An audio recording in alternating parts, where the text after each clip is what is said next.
If you're offended, well, we do not apologise. If you can look at this with an open mind and not take life too seriously, then you may just come away well and truly entertained.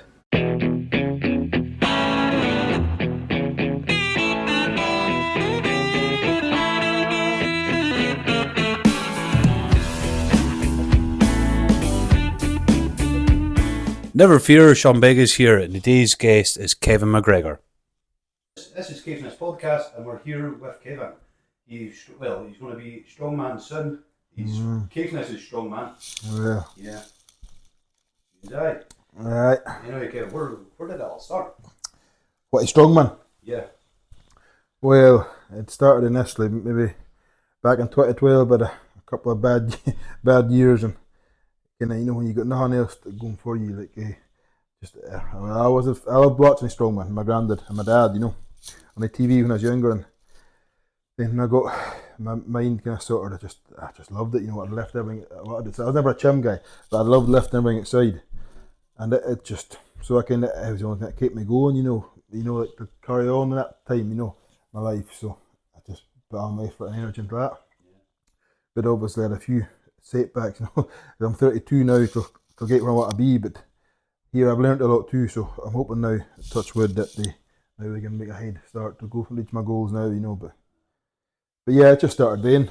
But I've always had manual jobs too. Yeah. So I've always had a natural strength, like I say, and that's why strongman's a deal for me, because I'm good at events. I was never that strong in the gym, but I was always strong outside. Right. So it kind of balances out. You see, with like strongman, I don't know. I used to do working on sites and that. Mm-hmm.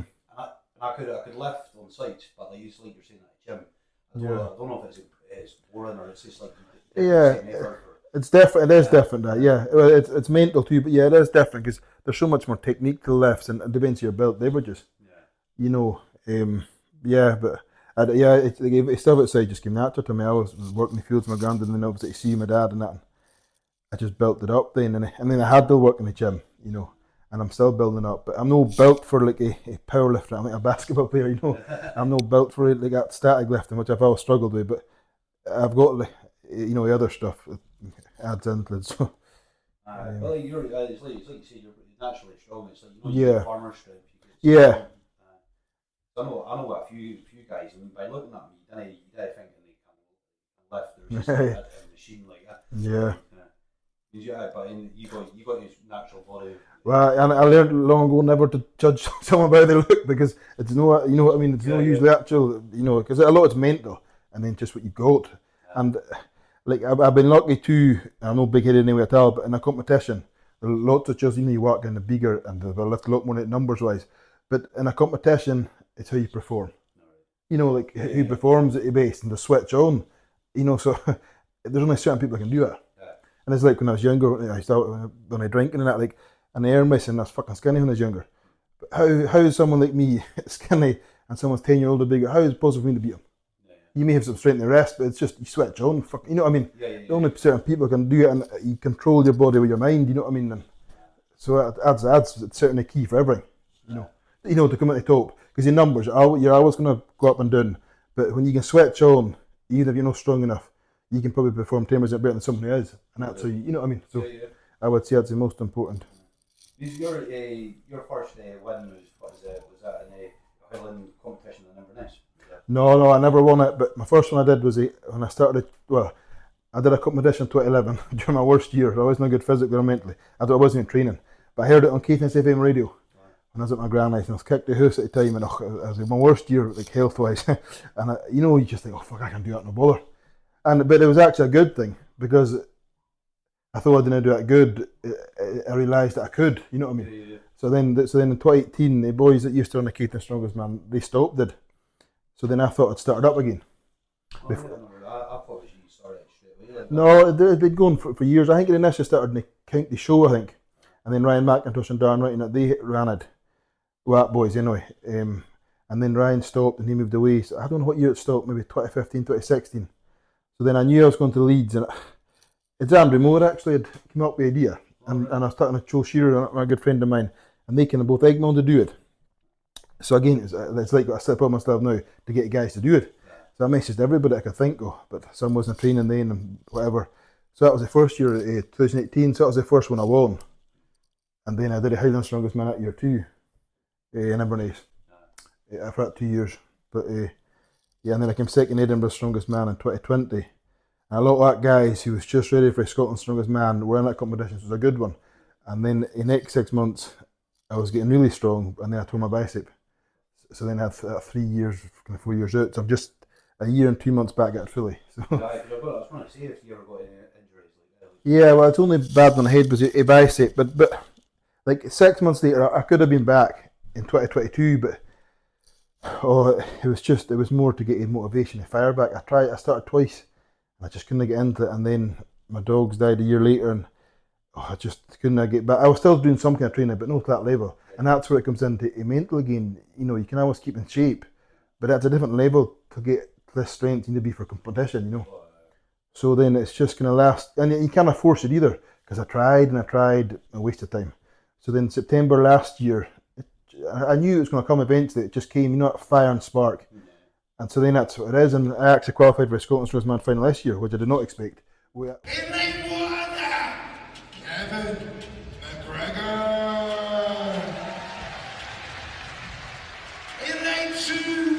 We had only a few months training. So I've achieved more, you know, since I started back sooner than I thought it was going to be.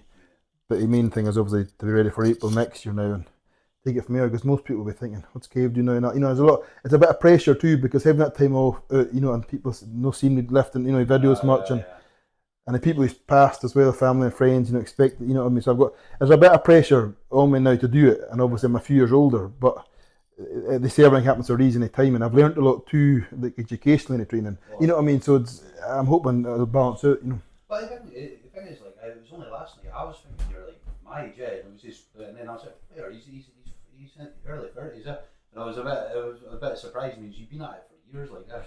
But I had to stop a few times. Like I've not been training solid, but yeah. Yeah. But it's like it's good. It's like you say, everything happens for a reason. Yeah.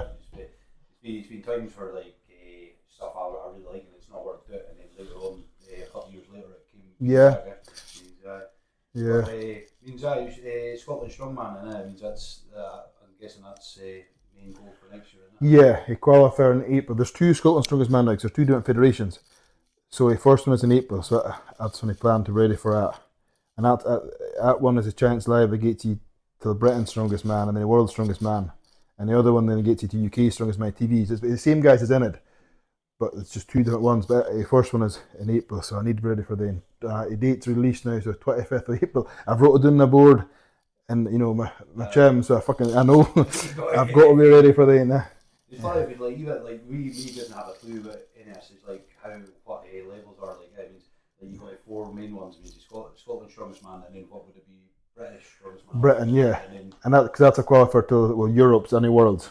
UK's is good too. It doesn't anything to do with Worlds, but it's live on TV, so it's good exposure and experience. But the main one is Britain's, obviously, to get to World's Strongest Man, because you've got the World's Strongest Man, the Arnold Strongman Classic, and the Rogue Invitational, and Brian Shaw's Strongest Man on Earth. That's the 4 big ones, but that's a top level, you know.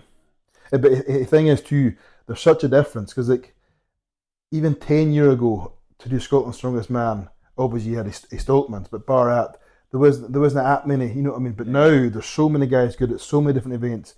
You know, it's very hard. But a good thing is too, when you get to Britain's at now, you're ready. Where before you give in Scotland, you want to get top 10 in Britain's. Where now, well, obviously Tom Stockman's one of the best in the world, you know what I mean? So like now, he's standing in Scotland so good, you're ready for the international level. So it's good, but it's just going to take longer again before you can get here. It's like even the brothers. Like I'm bad with names. 2 strongest men. Didn't know. Like I met them like at summer. They're up here at the county show. I was a bit boozy. Go and give it a try. You know that thing, chucking a hay bale over the rope. Means I went in steaming. I've just made a tip myself. Like you know, like these guys are just throwing it like it was fun. Like and Nancy's sitting there like I was nearly got over my head. That was about it. But I like the way they trained was like they said there was no gyms, it was just they did it in a Yeah, initially, yeah. That's like still there. Well, I obviously again just location. I had to, you know, so and you get used to it then. But there's pros and cons, because you've got it there in hand, and it's handy. And I had to invest so much money in all equipment and that. But then you've not got a training team either. because that's why I moved to Leeds in 2018. I was going to ask you that. Because Andy Bolton, when I started training, I got to go to start training 2017. I didn't know who to start because nowadays you got so many coaches and you get access to DM and Instagram. But I think Instagram was going, but it wasn't like now. You know what I mean? And I knew Andy Bolton. I worked with someone in Britain, so I could see in person. So it was email, and I got in touch with him and he got back to me. So I went down to see him in China 2017. So I've been training at him for a year, and then I went back in 2018 and he invited me down. But I never considered it before, to move away and all that. So, but I thought it's an opportunity to pass, So then in October that year I moved in and trained on my team down there, boys and that. And at the time you didn't realise how beneficial it is, you know what I mean? But what I learnt then has carried on me since, And I wasn't and again that's how the atmosphere comes in and the energy from them, the push. But I wasn't that strong then to be able to perform. Like if it was 2 years later and I was doing how they pushed me, I would have done a lot more PB lifts, you know what I mean? But I was still learning technique and just learning everything, you know what I mean? But I still learned everything. But if it was 2 years later, I'd be one that chose fucking roaring that, you know what I mean? Where I was just like a little kid, you know what I mean? But like everything pans out. And also, which Andy didn't know until after I came back, he saved my life too, asking me to move down because I had to deal with my sexuality then too. So it was like two birds with one stone. But then it was so hard to focus on one fully. So that's why I didn't get maximum benefit of training until I came home because I was also focused on the rest. But so again, that's just if things pan out. They get, it worked out. So. Well, see when you're training, like some people are different. You like your sort of old school training where you want somebody to push you, like shouting at you and you like me. I need a hug. Like, you're alright. You're doing alright. No, I like that pushing, yeah. But you see, what you got to watch too. And what I've learned too. Like you gotta push too hard. It's so easy to get hurt too. And like, because I love lifting stones and all that stuff, like I see outside. But after sitting to my bicep, like when I was younger, like I just got in lifting it, any awkward thing or just anything. But now I'm just a bit more, you know what I mean. And it's took me a while to get a confidence back this last 2 years, more than a strength, till push to get fired up. When I was posting my videos, like until I got hurt, and I'd be roaring and get fired up. But like now, I've not done it yet because. It's just, I don't know, there's still a kind of a holdback because, if you're tearing a muscle again, you know what I mean? Just when you're getting so much progress that I want to, So it definitely helps when you're ready to go for that PB, you got energy and push. But you need to be ready, kind of, you know what I mean? I went when I used to work on sites and I don't know, I was in my chest, it was tightness, and I don't know what was wrong, but I just couldn't, I never had any strength, and it was just tightness in my chest, and then found out it was anxiety, but I never knew it was part of it, because I was like, I keep doing that, why is it so tight? But and then when somebody goes, and I'm like, that's what I got, that's exactly what and I never knew it was anxiety, but well that's a big holdback, you know what I mean? But I mean, I'd say, plenty of people's got exercises. Again, I don't know if it's my generation or what it is. It's just people didn't speak about anything like that. But it's good. You're open with your mental health. I think that's a good one. Well, yeah. But like at the end of the day, and that's what I tell a lot of people too. Like at the end of the day, there needs to be a practical solution. You can carry on your cell. Because. So I would never go back on medication again, you know what I mean? Like for me, it's just, you need to sort out your cell and do it. And the thing with me is, it's good. It was good and bad. Now, I was always thrown in the deep end, like with work or like, with alpha male type chills and all that chills. And maybe before I was ready for it, and it's been a difficult time, but obviously it toughened me up, you know what I mean? But so I had no option but to push through, and obviously at night time, you'd be speaking to mum, you'd cry and that, but then next day you switch on again, fucking go. So I've always been like that because I'm a soft-natured person, but then I can also, fucking switch on, when I'm involved with people like that too. But I had no, like, I didn't have planned to do that. It was just, my brother-in-law again had an easier things, but I was also in my chills like that, and so I had to deal with that, but it always did me good. But it's probably not the best way, but I don't know if it's the best way or not, but it is what it is, but. I can get you, aye. This is another thing I couldn't believe I said when I was watching your stuff. It was I told you were 19 stone, you're like, I want to be, 28, 29 stone. I'm like, that's mental. Oh, it is mental. I've not got her yet, but Well, I got to, before I got hurt, I got to over 22 stone. I was at 142 kilos. But you see, I'm so lanky. I'm like a basketball player. You know, I'm only 6'4.5", but I'm a lanky, long arm, long leg. So there's a lot of filling out. But I'm a hard gainer too. Where some people put fucking weight on quickly, and I envy people. But I struggle. But I'm back up to just about 21 stone now. So, but I'm going to do it gradually. I don't know what I get. Will I get to 20s? I don't know. But I need to get that. But when you're younger, you just see Thor and Brian, so you think, oh, fuck, I need to get to. But I think probably 25, so I'm 26, and if I can, it'd be good. But I want to do it obviously a slow progression. It has been easier to put weight on as I got older. When I was in my early 20s, especially mid 20s, I fucking struggled to put weight on it. But now I do seem to put weight on easier. But now I think as you get older, you do. No, definitely. I put about 5 stone, but it's just an absolute rubbish one. Well, that's the thing. If you do that, you can put it on easy, but it's no beneficial weight, then, is it? You know. You know what be like me with really like that. What like see in that day, like what do you eat? Do you eat like a massive? Well, again, that's something else I got when I was fucking hurt. I got fucking diverticulitis. I fucking problems with my stomach, so again, I couldn't come back either. But I was with a child from 2023 to 2024 for a year. He's a coach, but did a diet as well and that. So he fixed my stomach. It took 4 months, and then but he wanted to keep me lean anyway. So, but now I can eat what I want again. No, but I've learned from him. I'm no stupid, no fucking pizzas and that. But I can eat quite a bit now. No problem with my stomach at all. So I just eat like in the morning. I'll have a shake with fucking, different peanut butter, banana and all that. And before I go to work, and a bagel sometimes at time. And then I start at 10 o'clock, usually bacon and egg or pork chops. And then again at 1 o'clock, just at 6 meals, that's kind of what I take. The one thing I have taken recently to help me put weight on is semolina. You heard of that, no? No. Semolina powder. I make it in a pan with actually raw milk, full raw milk. You can I get it from my firms, and double cream before I go to bed. And that's a good bit of calories. And it does seem to help me put the weight on, so I'm going to stick to that. Okay. But then it basically just meat and rice or meat and tatties, and I try and eat more greens too, because I never fucking ate it before. So I try and eat that too, but... My problem with fizzy juice, the last 2 months I still fizzy juice, but that's like my whole life I just lived on fizzy juice. Right. I was lucky, I never liked it anyway. I take gluten juice, but the only time I take fizzy juice, if you're feeling ill or training wise, you need a bit of oomph. I'll take a tin of Coke and some kick you get, but you're not used to taking it. Like I never drink coffee, so when you do drink it, you get a bit of kick. No, it's like one day you ever seen that video of the guy? He's a bodybuilder. He's like rice and fish cakes, and then fish cakes, and then it's fish, and he kept on going. And it was like a meme for a while because it was just basically his diet was just fish. I don't know if you've ever seen that video. No, but like I couldn't do that chicken, rice, and fish and rice the whole time. I mean, I can take it, but I need to change it up. Fuck, because you need to be like whatever diet it's going to be good. You need to be able to do it. And to do it, you don't need to enjoy it, but you need to be able to eat it. You've got to kind of tweak it to each your own slightly, you know what I mean? Anyway, I mean, when you moved to Leeds, you coming from Caithness, was that a big change for you, or were you?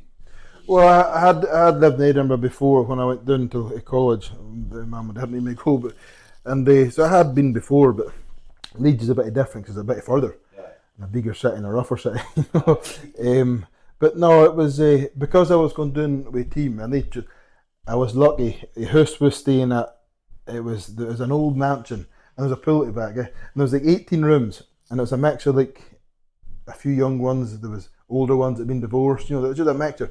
So it was. I'm a very I'm comfortable. I'm very talkative and kind of so. I got they could be like a second family, and they chose that to bounce, and we went to they were like a second family, and then a team I was training with, and they all looked out for me, and so I was very lucky. So no, it was fine. They looked after me, and it just gave me a confidence, and it gave me a confidence that stuck with me since since then. So no, if I didn't have it, if I moved on say a flat myself, and I didn't have that environment, it would have been hard. Well, of course, But no, it worked in fine. Luckily again, it worked in fine. So here. What's it? You lived in Edinburgh. Is that how you know Jordan anyway? Well, Jordan, because we was at kids, and we just kind of we didn't have similar interests. He was football and music and that, so we didn't. But we both liked wrestling when we was younger too. But and we liked some of the films too, and but then we just got close just because we always had a patter. He had a bigger group of friends. I was more similar interests. I was not popular, but we just get similar, you know, got a pattern. We've always had a bond kind of, so we don't see each other often the same now in Edinburgh, but I try and see them, and just, you know, it's that person when you do speak in a phone call or see, you know, it's something we're always going to have to life, you know what I mean? Yeah. You get a few of them in life, and that's, you know, he's one of them. That's like me. I've got a handful of friends. If I was like 5, I would say. Yeah. Friends. Well, I think the older you get, it narrows down because actually ones you need to keep. Yeah. When you're younger and going out, you fucking speak to everybody, but as you get older, you know, if at fucking 5 or 10 that you'll always have, you know, like from your past, you know, you'll always meet new people too, but. I say that's like me. Like all my mates is from like childhood, like that, and that's yeah. I mean, what do you study at college? Law. Really? Aye. Aye. Is that you, a lawyer? No, fuck no. Because Mama and Dad made me go, and a dog was I didn't know what to go, but they made me fucking go. So I said, I'll do law then. So I watched a film with my cousin Vinny with Joe Pesci, one of my favourite actors, and I always stuck with me. So fuck it, I'll do that.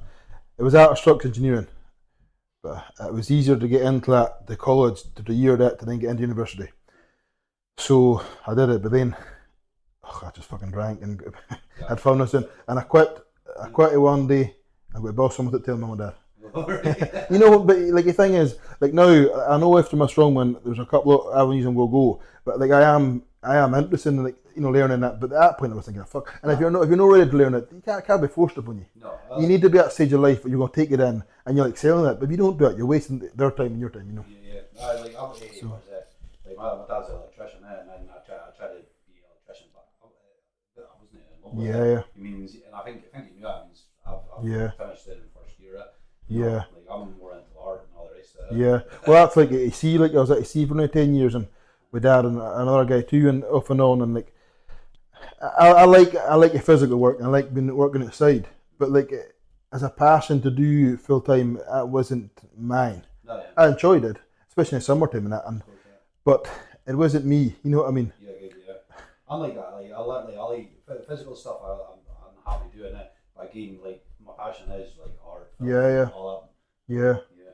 And I don't know. I think lockdown was sort of game changer for me. I was like, I was going to do what I want to do. I got fired from my job, right. And then after it, I was like, right, I'm just going to do. Someone's the best thing because you've no option to think.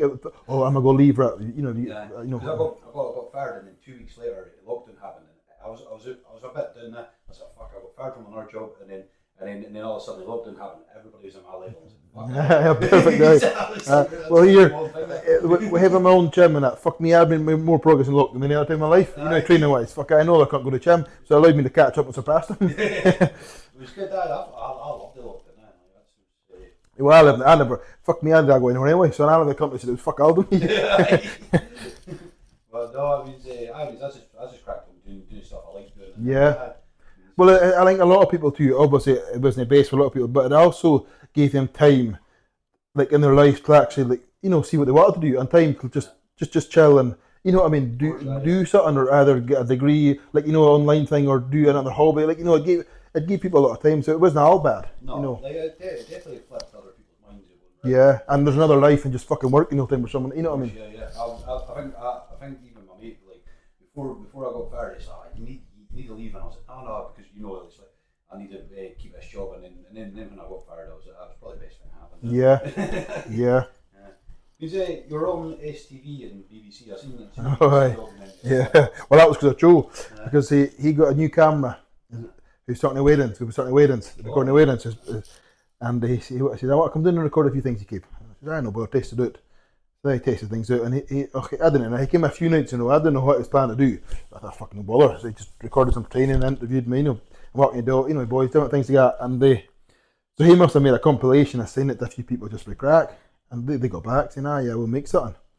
So then he won called BBC 3, I think it was, but like it was fine, but initially, like, it was longer and there's more good, like, funnier stuff in it, you know what I mean? But they fucking narrowed it down to a few minutes and more depressing stuff, which I understand. I suppose it's just to appeal, but you know what I mean? It wasn't like when I watched it back, it's like, oh, that was like kind of fucking poor me and all that. But the whole thing, there was a lot of good stuff, but they narrowed it down that area that much, you know. So, but here it was something, and it was good for Joe too, you know, like.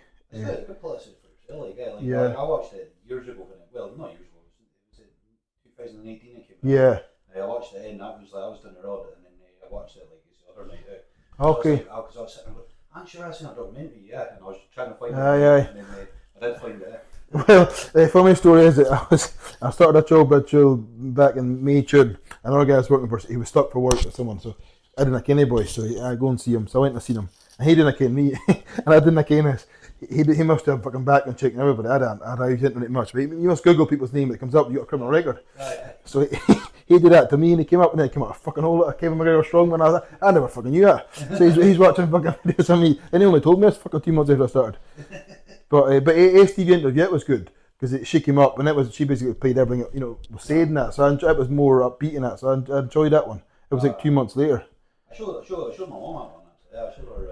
I don't know. Can you still see it online? The STV one, aye. I got a year later. Aye. Through podcast, I think. Yeah. Quite cool. A former fisherman who's using weightlifting to help overcome mental health issues is now setting his sights on becoming the world's strongest man. Kevin Macgregor from John O'Groats recently won his first strongman title. Now he's preparing to work with the biggest names in the industry to take his ambition to the next level. Nicola McCally went to meet him. Quite cool. I never watch the TV much, but when you see it, they had my face in the background and the presenter speaking. That's cool. I guess cool. I don't know. It's like even having a logo like BBC or whatever in the other one. Well, it's funny that BBC one. They had fucking subtitles for me. Same. But it's weird because it's subtitles. A lot of words aren't the same as you're saying. Yeah. Same, I don't know if it's a machine how to do it, but there's no accurate really. No, like because I used to do social with BBC and used to do videos, and I totally understand what you're on about with how you edit, how you and stuff. Yeah. And like I used to go in with ideas and like on a Monday, and go right, green light that one, and then you go off, you film it, you come back. Change this, change that. Yeah. And then by the time it went out, I'm like, it's not even my story yet. No. Well, like that's when Joe was speaking to the guy, like Joe, he wanted to have a say at something that was in, 'cause it was all his footage. And then he says, yeah, no bother. And he was disappointed too, because they did miss a lot of cool kind of stuff, you know what I mean? Because I mind, for it, like, it was one word that like, I'm severely dyslexic. I say to people now on illiterate, because it's easier to people go, all right, I read it right. Yeah. I used to hide it, but what is it, on BBC, they basically turn it in and go, can you see you've got learning difficulties? I'm like, I've never used that word.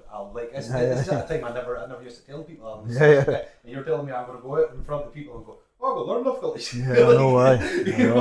He told me, he said, oh, can you go and say that? And then I did go and say it, and I said, I feel like an absolute play, but but I totally get where you're coming from with that. But Jordan does filmmaking as well. Well, that's what his degree is, in uni, And no, he was fine now. But it was just he always said but he'd keep recording footage every year and make a documentary. Fucking when he was strongest man, but obviously life gets in the way and everything. But who knows what'll happen in the future? But he's got a natural talent for it. You know what I mean? It's I could see him doing more in that line. You know what I mean? But it's just no easy to get, is it? No, I mean, I've seen his wedding videos. Yeah. Because what is it? And I watch his music videos. Music videos are brilliant. Yeah. Here he's well. I used to get him the lifting videos, and he is good, but he's a fucker to get it done. We messed him 2 months later. Someone fucking did it. So. That's like my brother. There's certain people is talented to do stuff, right? And he's helps me a lot, equip my sort of stuff like the gym. You'd be fucking waiting 3 months. I've been in the arse. But even like you're saying about Johnny Brock's strongman, you're saying it's hard to get people in the Caithness region on that. Well, Caithness, but even people coming up, and there's plenty of ones who sign up, they start, but then within the fucking 3 months up until they don't come, I don't know if they do realise how far it is or expense or what, I don't know, but because it's unique in a way because it is in most northerly.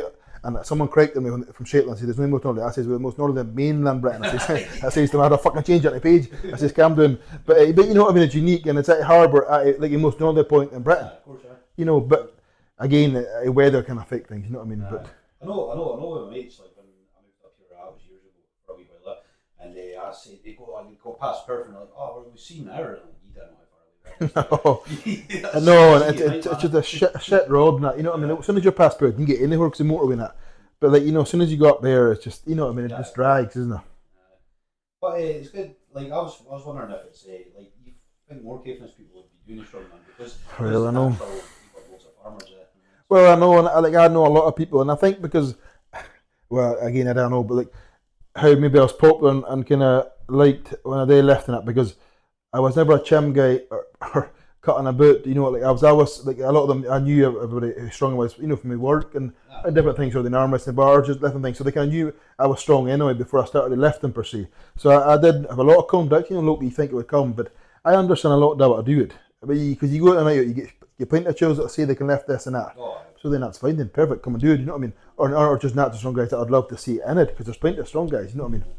But here, I know it's not, and obviously I'm kind of in a dilemma now, because when there's not enough local folk to try and get people from further afield, I need to make it challenging enough. yeah. So then it's probably too heavy, you know, for folk who's not trained it's specific.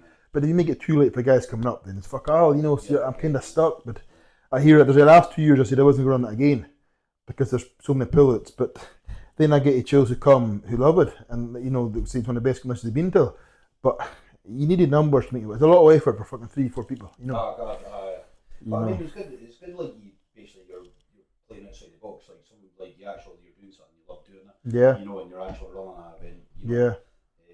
But I kind of get like people, local people will be a bit like I don't know. You think it's a cold feet? They get like. Well, I don't know, but there's a few people now in the weight categories in Caithness who does the competitions. But you see, because it's hard enough to get enough for one, I couldn't do weight categories, and obviously maybe weights are too difficult or different for them. But they're, you know what I mean, the weight category level. But so I don't know. But there's here like it's hard to please everybody. You know what I mean? And then because it's just myself, my brother and Tatty and a couple ones help on a day, but they've not got to passionate me. So if I had to say to them, "Oh, we're going to do 2 or 3," and they seem to, it's too much work for it. And it's too much hassle for me, so one's hard enough. If I had a team, it's different, but it's just myself really, and you know, like I say, until I get my brother out in a day, but so it's only so much I can do, you know what I mean?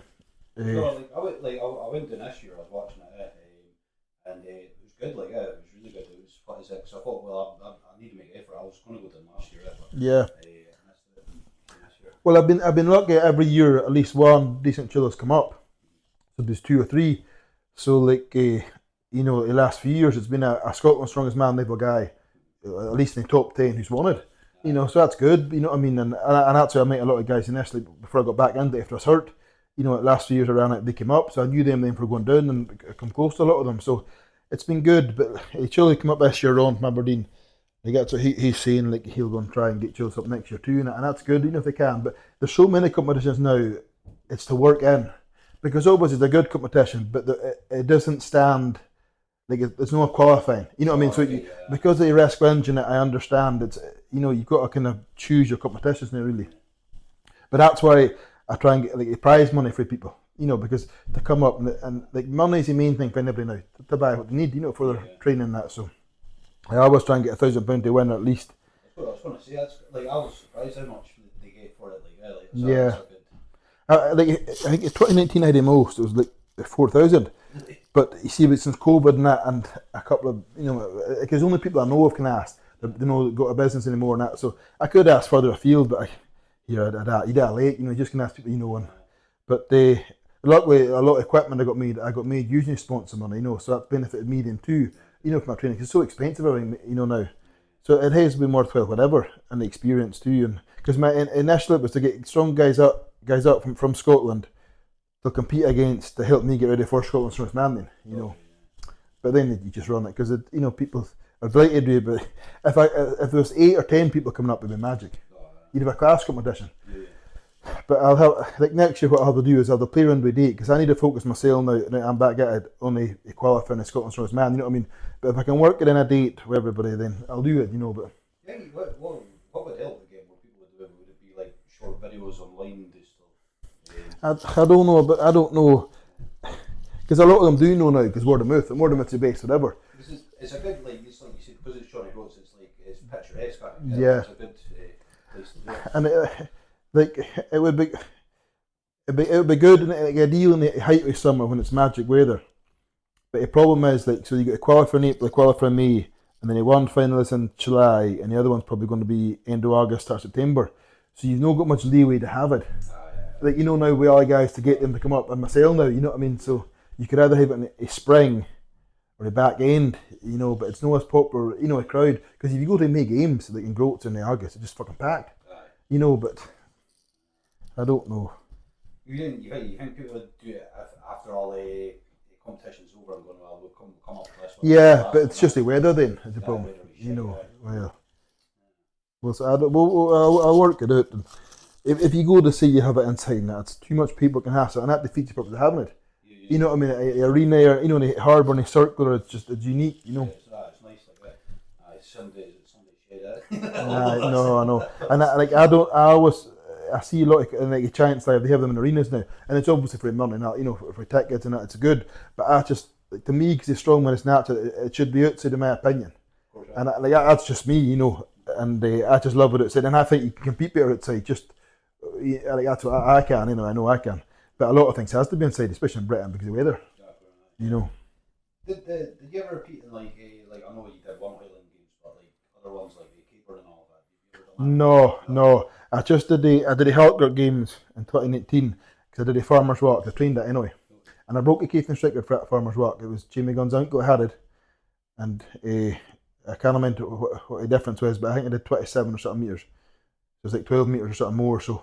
And then they cut the weight on that things now, so it can't be broken. So I always thought like, but I did that just to taste it, you know, because I like things like that. But for a throwing, I'd have to practice, you know. But it's something I would like to do. I think I'd be good at it because I'm explosive and I got a lot of reach, you know. But it's just when you're trying to train for one thing, you know, is it worth the risk of injury, you know? But no, I had a shot at a Caper years ago, but I never couldn't flip it over like that. Well, that's very technical, aye. I would just go up and I would wobbled. Yeah, no.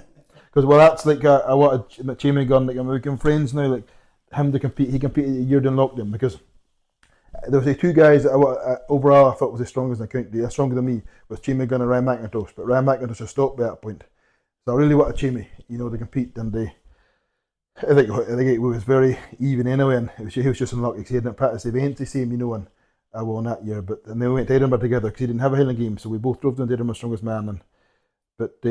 So I would like to compete against him again because I think he is one of the strongest, you know. He's not a natural person too, you know. So I'd say Chills I like him most because he got that natural raw talent and he's built for powerlifting too, which I'm no. So you know, I mean, he's very hard to beat. So I would say, you know, he's in my opinion he's the strongest in the county, you know. But like it's when you're saying that, like I mean, like it looks easy. Well, I'm not saying it looks easy. You make it look easy, like the stuff you're lifting. You know, like because it's like, but it's one hand. Like I don't know how you can do it. It's just storms it. Right. Like I watched a video the other night, and I was like, you see if I squatted in, Marsh would just burst in. I'd be me and a heat, you know. And I just thought, no, you're lifting them like it was just nothing. Yeah, but it's practice too. But well, it's something I was naturally good at, but it's practice, and especially when you get the heavier ones, because I haven't surpassed what I did before I got hurt yet. Like I'm getting good at a lot of things again now, but I haven't surpassed my top in strength in one event since I've come back, but I'm getting everything up again, which I have to do, which is good. But when you get that heavier weights, you need to be stronger. You know what I mean? But the lighter ones, it's more technical and like if you've got a knack for it, you're always going to lift so much weight in the bank you're good at, you know. But yeah, but it's harder than it looks harder than it actually is to lift them, because the lighter ones, if you learn how to use your body, it's easier than some other lifts, you know, chin lifts, you know. But they obviously big on heavier gates, obviously it's always, you know, it's going to be hard. But like you can get so much lighter weights, and like kids can do it now, so it's actually a good movement. And it looks unsafe because your angle and you're so bent down, but it's actually no, because you're keeping tight to your body. It's actually safer than it looks. That's what I'll say. No, I was watching your video last night, and I was just like, what video was that? There was a guy filming it. I think it was at Highland Games or something. All right. I think you got to the fourth one. I think it was the last one, and they're all shouting on you. At Natural Storms, aye. Yeah. That was the one on my base videos because it was a year later, 2020, I got stronger. Right. So I would like to have went back to do them again, but. That's like I went into the gym one time, and I was like, went to lift the weights, never knew it was as heavy as I was going to do a curl it, and I was just doing that. I can't put it down and go for lighter weights. I just do that. Yeah, get set on it. What is it? What's your goals then? Well, the main goal is still to be one of the strongest men on the planet because I'm still young enough. It's just I had a lot of doubt, obviously, 3-4 years out, and he kept coming back, and it's one thing that's ever stopping me. But what this year has mainly done is give me confidence, because so I had a Scotland Strongman qualifier in May, and I was going to put it off again. I wasn't going to do it, but I got pushed on to do it, and I did. And the first 2 events I zeroed because the static events I haven't got the static strength back yet. It's coming back, but at that point I set on head now. So he pressed and did, they failed. So when you go there to something, and because I've been at the scene for 3 to 4 years, a lot of them didn't know me. He zeroed 2 events. Who the fuck's this? And I like myself, Dad, I deserve the beer. So I went to the toilet and I said, for fuck's sake, Kev, I looked for my Bob for help, to come on. So I had 3 events left. Now, a strongman event, which I'm good at, but I thought, oh fuck no, because if I didn't do good next, I was just gonna leave. Like I was just gonna walk out because I didn't know what a beer.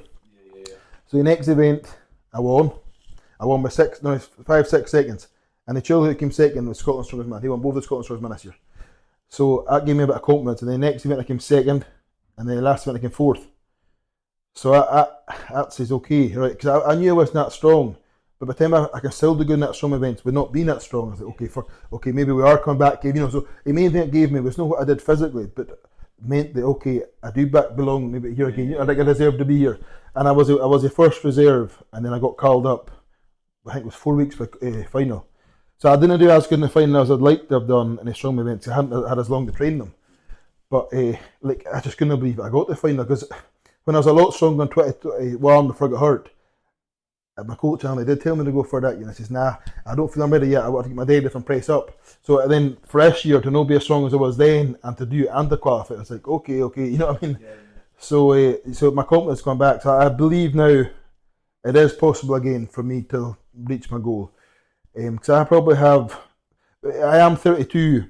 So I say 8 years, you may think, oh fuck, you're never going to 8 years. But the thing is, because I've had 4 years out, and I've not had that many years lifting at top end weights and straining myself, and obviously, taking a year or whatever, my body's not been damaged in that way, I think it is possible. Right. To start now, at my level I am now, to push on, you know what I mean?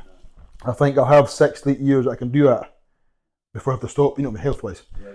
So it is possible. But my main goal now is to qualify for it's got a final next year, a main final, and I take it from there. But I need to get I'm going to do a 300 kilo deadlift raw before I get a suit. Because like a lot of people say, you get a suit first, because it's going to benefit me a lot. So I'm making the bottom, but when you have a sense of pride in your family, I want to get 300 kilo first, for myself to then get a suit, and I want to get the 130 and 140 kilo log, because that's my 2 weakest lifts, and then I know everything else to fall in place. So if I can get that before April, I'll not be doing good. So that's my immediate goals, but the long term is still to be world's strongest man. But obviously, Scotland's strongest man first, and it'll not be next year. But if I qualify for a final and get in the top 10, I'll be magic. Because then I'll have another year then to keep getting bigger and stronger statically, and then we'll see, Because you've got to be realistic, Not there's no use me sitting here saying, I'm going to do this and that. But I need to have a realistic, practical goal. And I'll be more confident stronger getting the gym, because that's the thing I lack. Because I seem to have just the ability to do strong events, whatever, even if I time off. But the gym, I need to get the gym lifts up, and they are going, but it just takes fucking time. You don't realise how much strength and size you lose when you don't fucking do it for 3-4 years. You maintain a normal. Like I'm all strong, but no, that level of strength, that's different. That's it's a top. That's it's a very tough sport, and you need to train for it. You need to. There's no other way around it, Not it's not the same level at all. But I was telling you earlier on, me on the 6 because I could lift, and I always when I had that, and then for ages, but I lost my strength. Yeah. It was only summertime. I was working on something, and I was like, all right, it's kind of back again. I don't know if it was in my head for a long time, because was it my age at the time, or was it just stress or whatever. It's hard the older you get. It's harder to get back in shape and to get stronger the older you get. When you're younger, you've just got so much more vigour and energy. But you lose it quicker than it is to gain it. Fuck, Jesus. It's like, when you start back, you're like, fucking hell. It's very hard when you've been stronger before, because, I found you just feel so, no worthless, but you know what I mean? Yeah. Until I get past the strength I had before, I just I'm just not going to be happy with myself. Yeah, I know. You know, like I had 2 failed relationships this last 4 years, and it's probably my fault because I wasn't training at the time or doing what I was ought to do. And I think, you know what I mean, like I know what I need to do. I need to surpass the strength I had before I got hurt to be able to be happy and enjoy anything, I think. Yeah. So that's what I'm fucking knuckling down to do now. But when it's such a, like, when it takes time and you got to have patience, it's hard, no? Yeah. Especially as you get older because you feel a bit more pressured. You know what I mean? When you're 25, it doesn't matter, fuck, you know, you're plenty of time. When you're 32 now, you come on, but it can affect you then. So I've tried now, I've got to try not to let it affect me, you know, because age is just a number, you know. Yeah, of course, yeah. Means what? Other thing I was going to say was, you think half it's all in your head, or Yeah, it's in your head to keep going because there's so many strong guys in history and strongman and other things who's came in for 1 to 2 years and disappeared. So, and there's plenty of ones with more physical potential than myself and others. But how do they not keep going? Because they either just can't be fucked doing it or just give up. You know what I mean? Yeah. So it's that mental to keep going consistently, which I hadn't done the last 3-4 years. But now we'll touch with it again. But you know, that's what perseverance. Perseverance is the main thing, and just that grit and, you know, toughness to keep going, 100%. Because you need to keep improving. You got to be consistent. But how do you be consistent? It's mental to keep you motivated. You know, without motivation and determination, you know what I mean? No, definitely. I mean, like, it's just mental because, like, you probably each think, you know. Well, that's what I did before, and that's what I'm getting back till now, and it is coming. Because that's what I did before, 24/7. I wasn't working much, and I wasn't in this relationship at any time, which was fucking eat, sleep, and training. You know, because mum, you know, supported me too, because and dad knew it was what I do.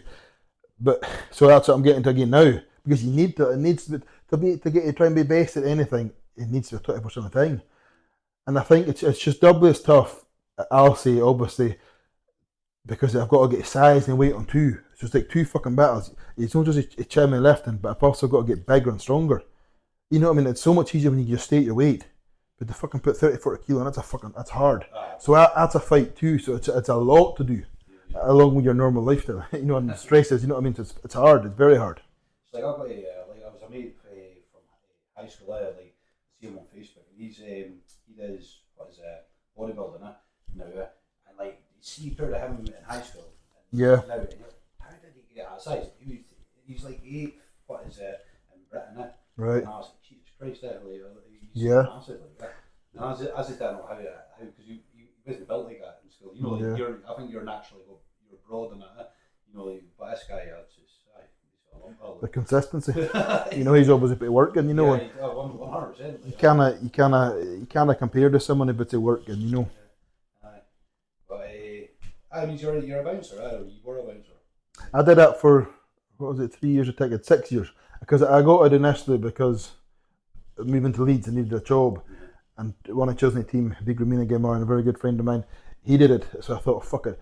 It'd be good because if we go train together, you know, work together too, a high chance, you know, if I moved in. So that's why I got it. And then when I came back, people knew I had it, and then I was asking for jobs. And it lasts 3 years. And then, when did it run out in 2021? And Mum says, you may as well, it's only £180 to renew at that point.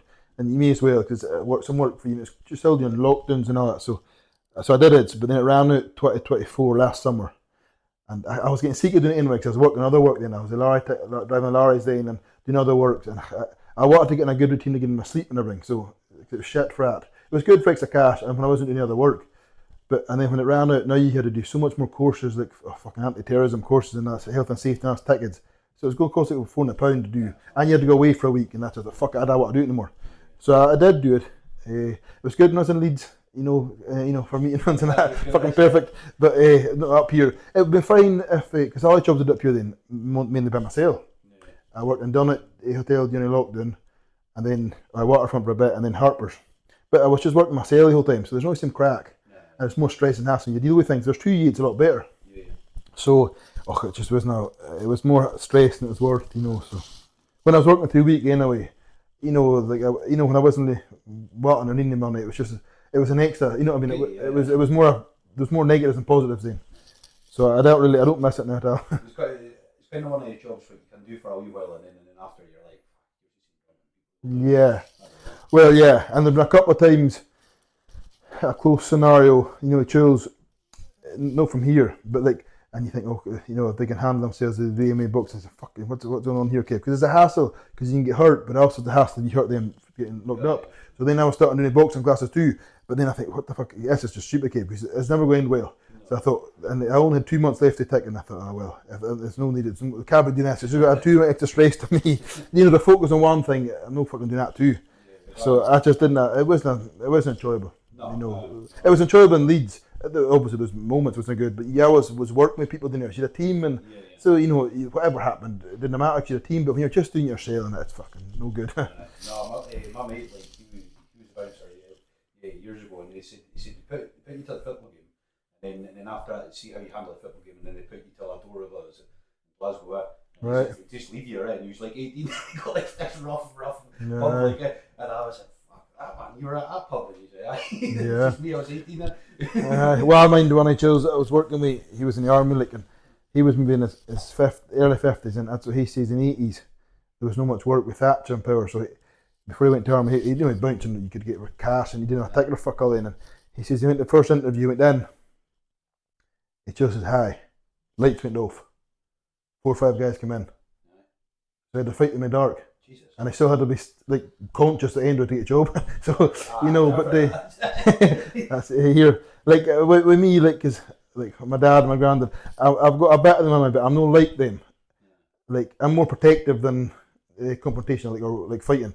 You know, but obviously I can be, but like I'm not like them. Just that fucking, you know, I'm more softer nature, like my mum's saying that. So there's no in me to do that. You know, like. Because you need to have that mind frame to fucking, you know, I can be like that if someone, like, I love this protecting a fuck eye, but I'm not like that normal. You know, if someone asks me outside just now, I'm not interested in going out tonight, but if fucking goes with, if my brother's sitting and goes over him, I'll fucking get him then.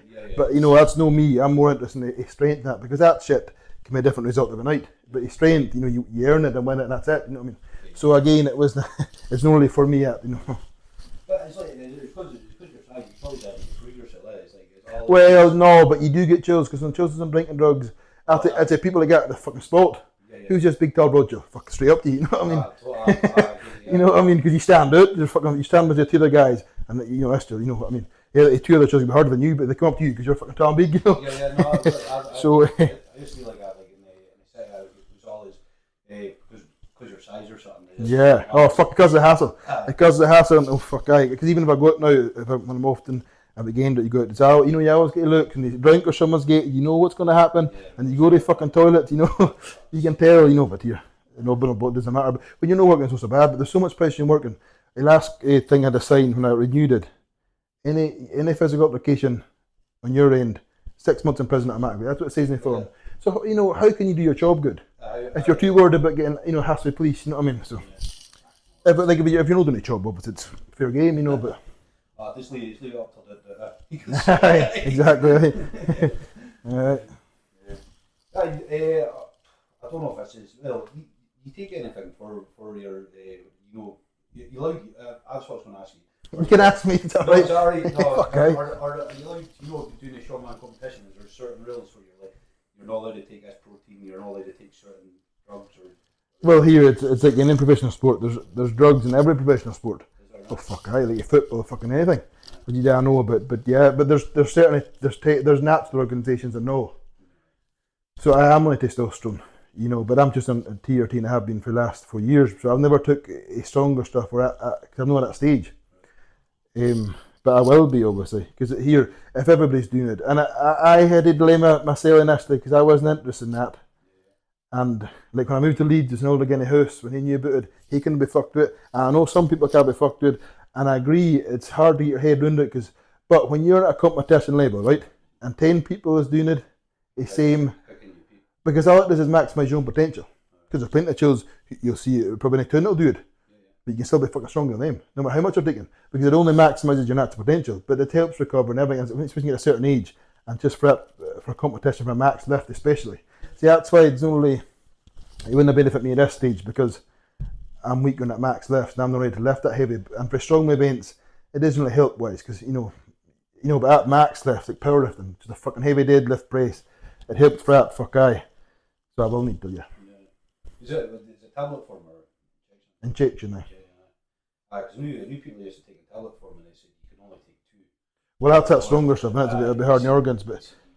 You said, didn't Right. They said, it was highly counter. Do not drink that. Right. It fucks your liver. It will do. It's the same as the drugs, isn't it? Well, well, because when I had a few bad years, I drank that much fucking drinking drugs. I may as well think something's going to help me. You know what I mean? But yeah, but I don't like injections. So when I started doing it, like I think my mum or guy do it. Well, first of all, I had a discussion with them because you know what I mean.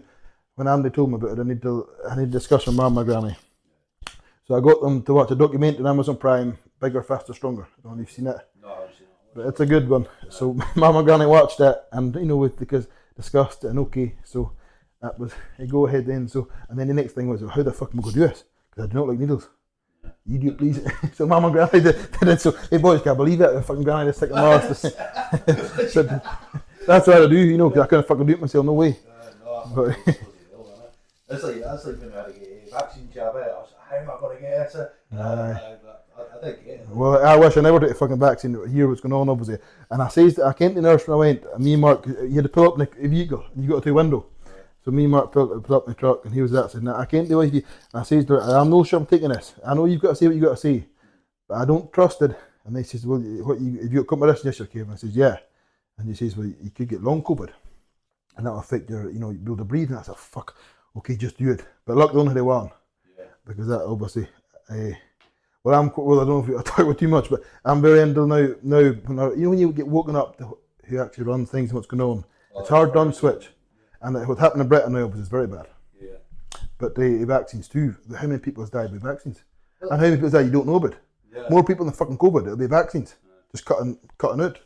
No good, but that's like, how can you trust anything anybody says? In power. No. Because they're told what to say, and there's plenty of doctors that speak out against excommunicated. You know what I mean? Like again, podcasts, like what you're doing here, you learn so much of podcasts because you're hearing from real people, and it'll never be on the fucking news or like a TV because they're not allowed. But podcast, you can. You know what I mean? So because I took the second vaccine, and then I never had bad skin, and 6 months later I got really bad skin, and flares up. I went to the doctor, and then they're like, "What did you take the vaccine?" I said, "Aye." And the doctor's saying, after that, you coming in with get your eye patches and all that stuff. I know. I believe that. Well, there's so many people. Luckily, there's nobody one person I know, but there's mates just told me, and people in their 50s just keeled over. But you know what I mean. It's very strange that there's so many deaths since COVID. But there's so many cancers now because it's stuff with fucking shit they put in the food and it anyway. That's it. And it seems to be a lot of stomach issues, gut issues, and now it's just rampant nowadays on ADHD. I mean, you speak about ADHD, but that was never back in the day. But it's 100% now say it's in the fucking food and everything. That's my take then. Anyway. The ADHD one, I think back in the day was just well, probably a riot and a bad bastard. Yeah. And then, but I think everybody's jumping on the bandwagon. I've got ADHD, I've got autism, I've got dyslexia. Kind of annoys me. In one way, it's good. People want to think, oh, that's really cool, but it's people who actually have got it. Yeah. No, I mean I just mean that it seems a lot more cases now. Of course, But I'll say it's over. In my opinion, it's certainly what they put in the food the last fucking 20, 30 years. My dad, he was stage 4 cancer. He's doing fine now. Right. He said exactly the same. He says it's fuck, aye. Yeah. But 6 other people. Once he had cancer and he was telling everybody, go and get your prostate looked at. I think 6 other people in his group had prostate cancer. Just word of mouth. He was just telling people, just go and check yourself. No, it's no symptoms. No. No, as far as I do, I do watch all of that. There's no way he's right into it. Well, you don't know how much. I'll not say too much because it's that when there's so many people who still brainwashed and naive and ignorant to what's actually going on in the world, they so get offended, and you'll be unpopular. Yeah, so I try not to say too much because there's so many friends do it that one way. I listen to it and that's fine, but the Scottish national anthem, the bagpipes was all standing out, and he was on a row of 10 of us or 16 of us, whatever. And the bagpipes, I know he started crying. No, but and I was fucking nervous anyway. But then I know he started crying. Just hearing that bagpipes just started telling me I don't know what's going on in the country because I'm so patriotic and passionate. And my granddad and that what he would have thought. Just don't have me crying because it just fucks me off and gets me so worked up. But actually, it helps for competition. I get rid of my fucking nerves. but yeah. What is it? Because you're really close to your granddad. Well, my mum's dad, my granddad, he was my best friend at the time growing up. And my gran and granddad was close to them, probably my mum and dad, like my second parents really. But he died in 2010. And then my dog died, and that's when I had my worst year in 2011. Because I would never take drugs before it, and I said I'd never fucking take it. A few mates said, no way. But I was that bad at you. You know when you got no hope and you're fucked then. But and then my other granddad, I got close to my dad's dad at the last few years, and he helped make a lot of equipment, you know, and then he died when I was in Leeds in 2019. So I was lucky with both of them because they're very based, but it's always the best. It doesn't stick, you know, it's always the fucking best that goes, isn't it? But I got my grannies, and my mum's one very close to, like, you know, my grannies, my two main ones, you know, close to. So I work with them most, but I think that's what it is. I'm just an upper cunt anyway. No, that's it. It's like the closest people is the ones you fall out with. Aye. I like that with my mum, me, my mum, but it's because I've been brought up with my mum. Yeah. It's more like good friends with best friend. She knows everything about me. Yeah. But that's the same as my granny. Like my granny, I was really close to. She passed away this year. Like, right. I'm sorry to hear it. But I mean, she was a brilliant granny. Like, yeah. But it's funny because it took me till about 6 months to I just shut it down. I said, nope, I'm not dealing with this. Aye. And then Oh, I know. But that's the only thing I was wanting from her house was the snowman. Right. I love snowman. The memories new young, isn't it? Yeah. But my grandma, she was brilliant. Yeah. Yeah. And the thing is, when you have some people like that when you're growing up, it sets you up for life then. What? Like that's why I'm such a soft-natured, nice person, 100% because of them, you know. Because, you know, it's your upbringing that makes you who you're going to be. You know what I mean, for sure. So I was lucky, you know, fucking right. I know, that's like my mum, like, you know, like, I never had anything from her, right? Like, you know, like, even at times, like, all of that, you know. Right. And I think she's, like, you know, she was quite good-natured that way, yeah. Yeah. Like, understanding wasn't like black and white, you know. Like, No. yeah. You need that because it's you know, it's never going to improve that other way. You know, if someone just tells you you're not going to do this and that, well, the first thing you go fucking do is do it. You know, you know what I mean. You need that understanding to then help. You know, to improve. Then you know. Yeah. Is it like it's up to you if you got to speak about like you're because you know one of the documentaries you're on about like your mental health and you're on about. Yeah. What like suicidal? No, like I was just like. All right, well, but here, like, once I got better mentally, like, I don't know what the fuck was wrong when I was younger, whatever they called it, OCD or whatever shit. Exactly. Hey, I had the same man. Like I had a OCD, like. Well, I don't know, but whatever it was, but if that fucking doctor's nature, they say, hey, usually a test on me, and they put you in any fucking medication, and the medication causes other fucking problems. Yeah. That's what fucked me off with them, you know. And then when I had to see a psychologist, because then when I got better, then you're depressed about real life things, you know. So then when I realised about my sexuality, because people can't believe I only realised I was bisexual in 2014, 2015. Never knew about it before that. And it was through my life. But then, so when I did realise that, fuck me, that's when I wanted to kill myself again. But the hardest part about that was I couldn't tell anybody. You know, so mum, what the fuck's wrong with you? You know what I mean?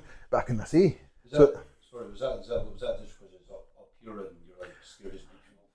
You know, or... Well, it was more just myself, the type of guy I am, and just because, and I think because too, at that age, I was like, what the fuck is this? And you realize when you have to sit around and accept it. And because, when I say I'm bisexual, I am bisexual, because there would no benefit me saying it otherwise now. Yeah. But it made it harder because if it's completely one way, well, you've no fucking option but to accept it and go forward. But there's 2-3 years there, you just, you know, that cannot be happening. You know what I mean? That's just, you know what I mean? Yeah. So I can live without going that. You know what I mean? But then it fucking came out strong. You had fucking no option. But I was so conflicted, and then what the fuck was happening? I thought, what the fuck am I doing? I didn't know what to tell anybody either. But so that's the thing I did. But I mean, mum got me a private psychologist.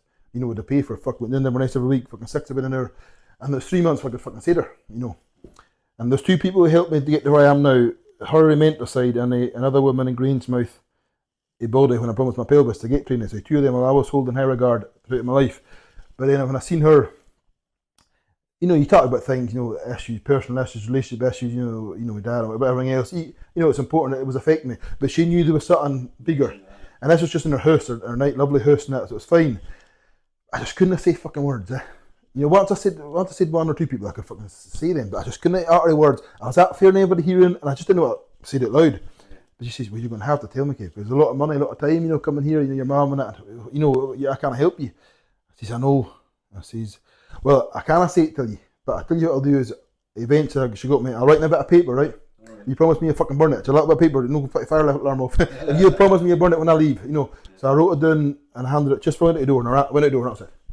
So fucking next week I was just going to go back, but Mum said I had to go back. So we went back, and there's a awkward silence and you're sitting, and she says, are we going to talk about it? And I says, this is like a very nice neighbourhood in Inverness. And I says, that windows? She says, oh, don't worry, they're triple glazing, no one can hear. I was like, okay. So we started talking, you know, but again, it comes down to, when you've got a real problem, it doesn't matter what anybody's going to say. She can say, oh, it's okay being bisexual. Well, that doesn't fucking make me feel any better. Yeah, okay. But you need to come, she eventually said some practical things I could accept. You know what I mean? Like she's, you know, one thing she says is, like everybody's going to, like, you know, if you go to 0 to 100%, right? Like your brother could be 10%. You don't want to suggest at all, but you know, where you could be 40%, you know, so everybody's, and I was like, okay. And there's just different stuff, you know, and so eventually, then I think a year passed then I never told anybody else. So I was still keeping it internal. And then my best friend, I needed to tell someone if I went to Leeds, you know, just so I could call on and speak to him. So I says, I've got something to tell you, Kev, right? Hey, Joe. So he came over one night and he says, right, so I had 3 bottles of red wine and 10 bottles of Bud. And it was fucking 3:30 at that point. He says, come on, Kev, you're going to tell me it's going to be fucking sunlight. And I was like, oh, fuck. Okay. Again, I couldn't get words out. So I did, you know, your notes on your phone. Yeah. I wrote on my phone and I says, Joe, as soon as I do this, we get a pet of doors and sit in and go fucking outside, right? And I tell you, yes, another half an hour I held the phone like that. I couldn't let go. He says, Kev, come on, for fuck's sake. I'm losing my patience. And I says, oh, okay. So I gave it to him and I fucked off outside. And right, so I don't know how long I came, and he came to the door. Right, he says, first of all, he hugged me. He says, for fuck's sake, Kev, I thought you were going to say something worse. You know, I killed him or something. So we talked, you know, and that was the first person. And then I told my mum, I had a competition a week before I moved to Leeds, doing that way, so it's just me and Mum. And we're the same hotel room staying together, and I had planned to meet someone else, so I had to fucking book another room. She's like, oh, so I had to tell her, fucking go in another room. So I had to fucking tell her last thing at night in her bed, I'm going off to another room. So, you know, Mum took it the hardest of anybody. And his mum got the most, but I think it was such a shock to her, and how she didn't know, she could, you know, because mums, they can tell. I was going to say that, I was wondering if she had a feeling or... No, but I tell you yes, and it still fucked me off. Yeah. So I only told Mum and Joe for it went, right? And then I told a couple other friends and my brother. So Mum says, oh, this isn't a fear that me and your brother know, but your dad doesn't know. I was like, oh, fuck, okay. So she says, you're going to tell him.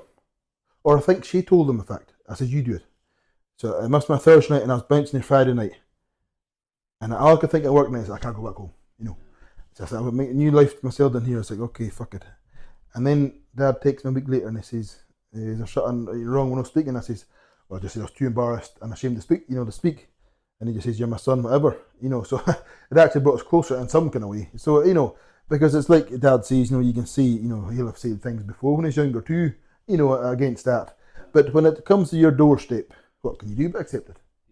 You know, and me being me, well, no, there are no sis in here, but well, is that like, if there's anything that you can do still, what? No, it was a funny thing, a dirty thing, a funny thing. So when I was pissed, the next 2 weeks I was pissed to want to have to work. I stayed and drank in the club, and like, you know, I just wanted to say something to him, to kind of sort of, I didn't have, you know, I had a bit of standing. I said to him, no, well, I just said something, I'll do this and I'll do that, you know. And he says, well, I don't want to know anyway, but I just have a bit of shade face and some kind of way, I says. But so that was it then. And what was I going to say before it? I can't mind now. But yeah, once I started saying it, it was not so bad, but it was still, to be honest, it was me accepting it myself. It was the hardest, you know what I mean? But then the other thing was, I'm glad it wasn't my brother, you know what I mean? Because I rather it for me, you know what I mean, me to do it than my brother to deal with it, you know what I mean? No, but that's what I'm saying. I'd rather, like, I'm glad, although I hated it, I was so glad it was me, like, you know, my brother, for example. You know, he never got a fucking chin, it was a fucking his. Because, you know, I wouldn't, you know, I mean, it was hard, but I wouldn't for him, you know. He's mental, right? It's like, I know more lasses for bisexual, and I don't know if they're more open with it. Yeah, because it is a put you off a lassie, like, if, you know, fucking nothing wrong with that. You fucking take it to them in the bed. But I was surprised, actually, like, lasses that have mates since. Well, some of them at me when I told them, but most of them didn't bother them. So, you know, it didn't make fuck of a difference, so it's alright. No, it's so changed so much since high school. I don't know, maybe it's just, I'm saying the 90s and early You know, you've got slags for everything, and you see now it's like it's so acceptable. Well, yeah, but the thing with me is like, because I got asked to do a few things like to do at LGBTQ plus, and I've nothing against anybody, but to me, I do not want to be associated or classed to something, right? Because I am just who I am, right? Whoever I fucking shag, whatever I do is the fuck I'll do anybody else, and I know because I'm fucking like, you know, to me, somewhat things I think separates you and makes you stand out too much. You know, where I don't want to fucking be part of any fucking thing, because I just am who I am. I'm a lone ranger, really, because I have fucking no groups and fuck all. But so, like, it's no I turned down anything because it's against it, but it's just no me. Like, I am who I am, and it's not, there's no, like, I'm not going to fucking class me or fucking write what it is. I'll just, you know, what it is, you know what I mean? That's what it is. So I don't want, you know what I mean? I had a few that kind of credit, you know what I mean? But it's just, I am who I am, and that's it. You know, that doesn't define me, because it doesn't fucking change how I speak or fucking walk or fuck all after. You know what I mean? So totally good. I know, like, that's me anyway. No, I was like that with like people I do this with Slicey and all the rest of it. I just don't want to be poster boy. I don't want to do one thing, but I don't want to be. Well, I'll speak if anybody wants to speak to me. I'll speak to them. Yeah. But I'm just no into that fucking advertising it, because in my opinion, I think it's good in a way if you need a group of people to come out to and to speak to whatever your scenario is. But if you just promote it too much, you're creating such a division, and I think that's what the government of chosen power is doing. Because when you split everybody up and divide them, you know, we're all one anyway. You know what I mean? So that's why I don't agree with a lot with. But I'm always there for someone who needs it. You know what I mean? Fuck aye. But you know, whatever it is, fucking gay or fucking or like, depressed or whatever. You know what I mean? But I just don't want to be fucking, you know, stand as that, because I'm a fucking person. That's it. You know what I mean? It's good. Like that's what I admire, like watching your stuff or reading your stuff. It's like you're quite honest with it. Like again, like you know, you get a man's man. It's, I don't understand depression now. I don't understand that. You just see it. And I think well, the thing is that I knew from when I came back. There's certain fuckers that wouldn't like it, and I hate them for it, because they're not a certain age and certain school, and I know it's a type of chills who still look at me a certain way, but they've no fucking say anything, maybe, you know, but they're older, and that's fine. But I hate them for it, because I would probably be fucking seeing us in their shoes. But you know, it counts. It's always going to be like that. You know what I mean? They speak to you normal because they have to, but you know exactly how they think, and that's fine. You know. You're all I get them all at times. I think this person doesn't like me after. Not everybody's gonna like you. That's it. No, I don't give a fuck. But they'll have the balls and fucking say something. I don't know. But you do take the cuts anyway. But I knew it was going to be hardest. It's like I said to Mum when I came back, because before I kind of came out, or whatever the fuck you call it, like everybody, whatever, only a certain few knew. So I always knew when I came back it was going to be harder for Mum. You know, because I can't speak about it. And I said to Mum, I'm not worried about saying something to me, because I'll deal with it. You know, I'll deal with, you know, whatever's going to happen. I'll fucking have to deal with, because I'm a man. You know, however, if you come out and talk or no, you have to fucking deal with, because you can't fucking walk away. So that's no a worry for me. But the worry was like, so I used to take boys I walk to the beach, you know, in Groats, and I come back to the pub. This is back when there's a few locals still drinking the pub. So I was going for a couple of pints on the way back, and I knew a couple of cunts who would you know, wouldn't like it. You know, I call them cunts, but I shouldn't have. But I mean, there's no, that's just who they are. But my thing was going in, if I went in and someone says, all right, you're fucking poofing it, I'll say, I'll just go straight up to them and fucking drag them outside, whether he battered me about him or not, my fucking difference. That'll be fine. That wouldn't hurt me, because that's just standard. But what would hurt me is if I walked in the bar, and you know, they're telling me stories and I laugh, and I walked in and went silent. All right. Well, fuck aye. Because that's going to hurt you more. I just said, man, I want to go home and cry then. Because you can't take your anger out of frustration, because they don't say anything, tell you, but they just, they don't want you to do with you. That would fucking hurt me more. But that never happened, touch wood. The only person that's called me a poof, one person that came out, and that was an old boss, and she was a woman. Right. But she was drowning. Oh, but Karen, no, she's a fucking bitch. She was a vicious bitch. And I just said the only reason she said that was because she asked me to back, and I said fucking no. So that's the only person that's called me something. So, no, it's good. Like I mind one of my mates, like for years, he was like a lad, you know, that sort of like, and then looking back on what you say, and when he came out, I was like, all right, sound. But I don't know, he's still trying to put this lad sort of like you Buick fight, and I was just like, I thought by now, because you're everybody accepted you, yeah, you're more chill there. Yeah. Well, I suppose if you're getting called out for it and that, you have to do stuff, you know. But if you're no, there's no point, you know. No, I think he was fighting. Yeah, trying to mask. Yeah. But that's no curing the problem. No, or like your what's the word? Like your image, right? You know what I mean? Yeah. Because that's what I said. I said, you see, like it was one night you fell out in the pub, and I said, you see if you're just yourself, like, it's funny, you didn't need to be going out to certain people. Yeah. You know, it's like, this is why I didn't hang out with you, you know, because we didn't, like, literally, never, none of my mates cared, really. Alright, you just came out, cool. You know, I know. But that's the main thing, if you, because again, there was, my worst thing was more for, like, the ones I was close to, who would not be friends with me. That's what I was more worried about than people who would say something who means nothing to you as fuck all anyway, because they're going to say something to someone, whatever it is. You know what I mean? They're tosser. But the ones who I was close friends with, whether they would come out right and say it, or it just wouldn't be the same, that's what I worried about. But luckily, didn't I? So. That's good, man. You think when you're younger, like, did you always know, or was it just... No, that's what I'm saying. Well, it's like people can understand, but there's maybe certain things back on, but never did not, you know, doing weird or fuck all. It's when I was 14, 15 that I realised, you know, and but that's another funny story. I realised it, but maybe no say any podcast. There's so many things. I was having a drink, and I would say, when I have a drink, I'd have fucking. Okay, come back. I had beers last night. Like most of our beers, if people come along. Right. But I ended up drinking last night. Well, yeah. But no, like, I'll say when I have a drink in my company, I'll say whatever I get fucked. But some things maybe no play by podcast. You know. No, I mean, I like what was OCD. Like, I was just curious because, like, I had it when I was younger. Yeah. Like, mine was like, I thought it was like playing kids games. Like, you had, you know when you used to step over the cracks of the pavement, or you get bad luck, or you knock on the door 3 times. Yeah. And then I was like, all these little rituals I used to do, and I realised it was because I wasn't in control. I know. Like, I used to wash my hands till they're really dry and stuff. But it was just weird because it boxed you in, that. Yeah.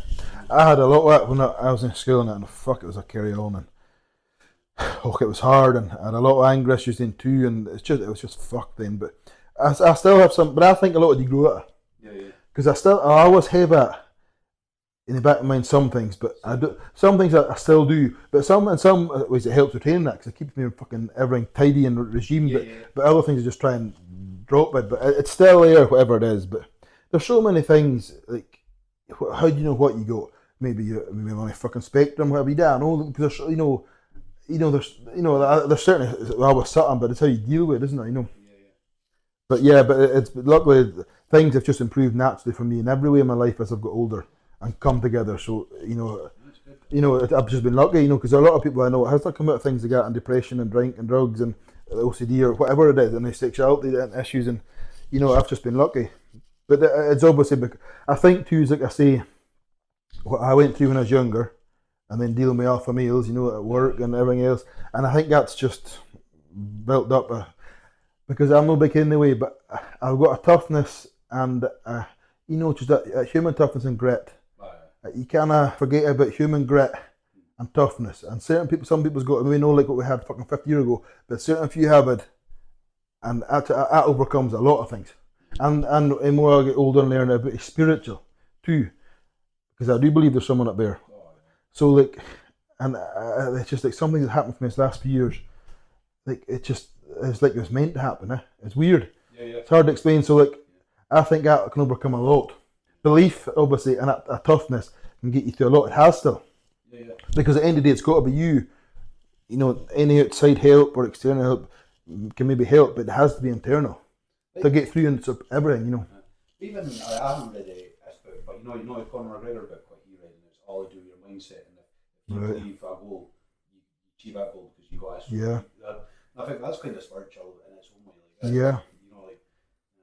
Well, I mind going to see it a few years, and I fucking hate going. And you're getting up a bit early in the morning, and I had to do so much for go. And Dad's waiting for me because kind of with OCD and that, but so much to fucking do. I couldn't leave the door to do it, and I'd be chugging the rags and milk, and you just think, oh, you have to think, what the fuck are you doing, Kev? But then you think back in your mind, it's all going to add up someday. You know what I mean? That's what you do, and you've got to have that, because if you don't, you just give up. But and I hear there's so many times I wanted to give up, and there's so many times I would have, if I was strong enough to do it, I would have killed myself, right? And I'll say it because it takes a lot of fucking balls to do it, right?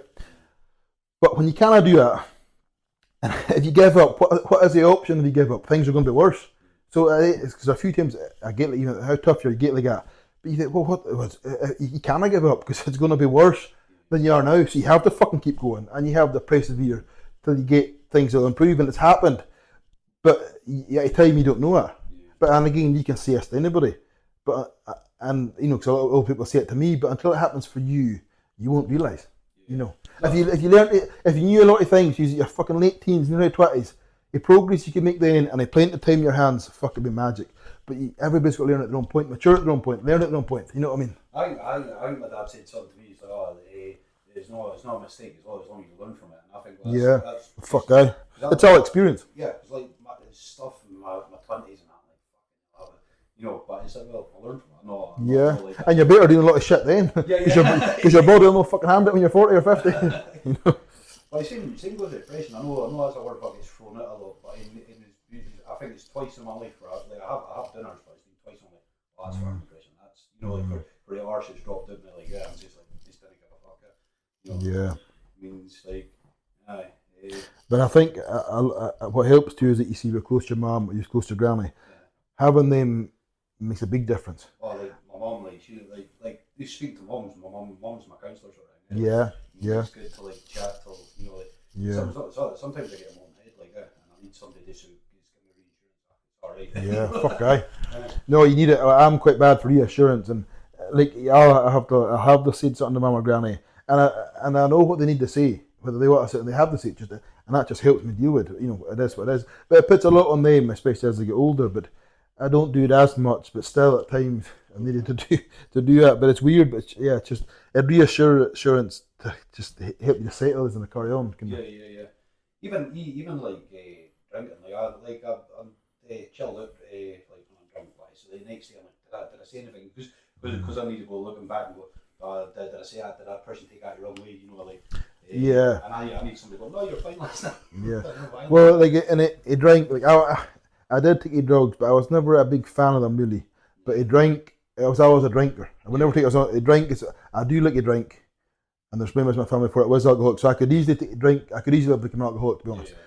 And because, like, I'm not too bad now, normal, like, you know, sober, normal. I get a good pattern, you know, kind of I am who I am, but when I drink, I go a level above, and I do get, there's a lot for me, right? Yeah.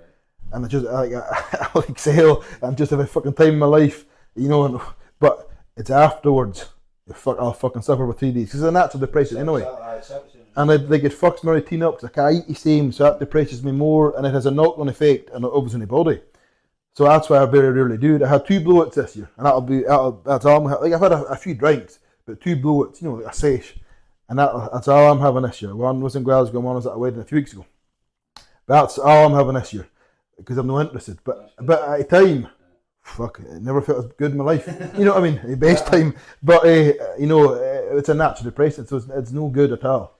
I'm bad for like the second lockdown. I think it's sitting in the house. Like sometimes I need to switch off and I drink, and it's numbing. It's not fresh, but I realise I do that quite often. I cut it down a lot, but I still. Well, I mean, a beer and that's alright. It's going to fuck off. 10's a bit of difference. Well, maybe I. But like, it's no strong. Like, as soon as you go into spirits, things are fucked. I don't touch it. Aye. Oh no, that's what's fucked. Aye. But no, I'd say that's the same. Like, I mean, I went from a stage of like remember drugs and that, but like, see if somebody went, oh, here you want that, I'll be like, nope, you're fine. You know, I've been there. Done. Well, I'll say I'm not touch again, but I know if I get a certain point to drink and someone comes up to me, oh fuck, because I say I know, and that's why I try not to go near fuckers, because I know there's a couple of times in this I can count in my hands, it's last 5-6 years, but it's always been when I'm drunk, and you know, you hit a certain point, the fuck you do hit. No, fuck aye. But at that point, you get no fucking benefit anyway. You just got mad with yourself, you fucking gave in the next day.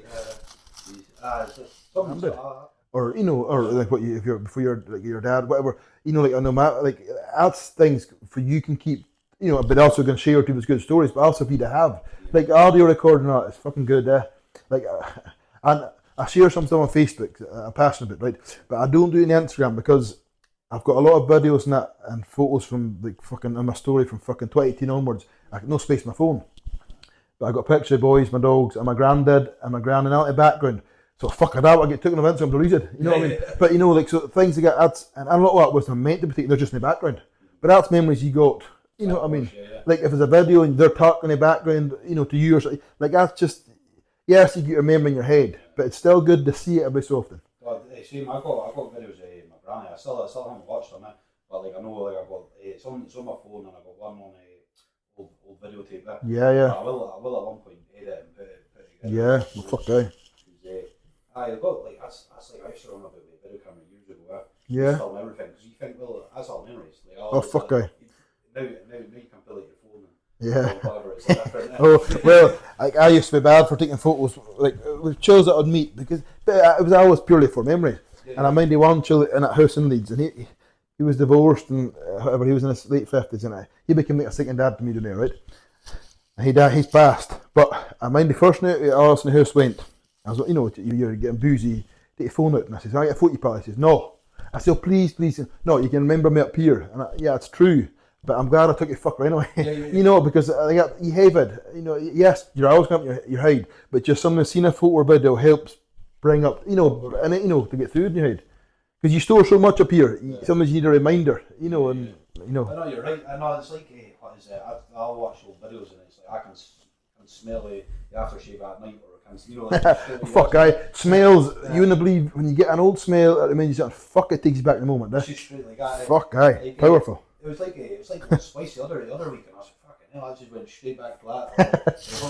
Plus the other one, up here, everybody was wearing a diesel, the original diesel. Okay. I was just like, I just brought me back to the again. Aye. There should be no really fucking duck, I did. No, but it's good. I mean, like, it's not 2 hours.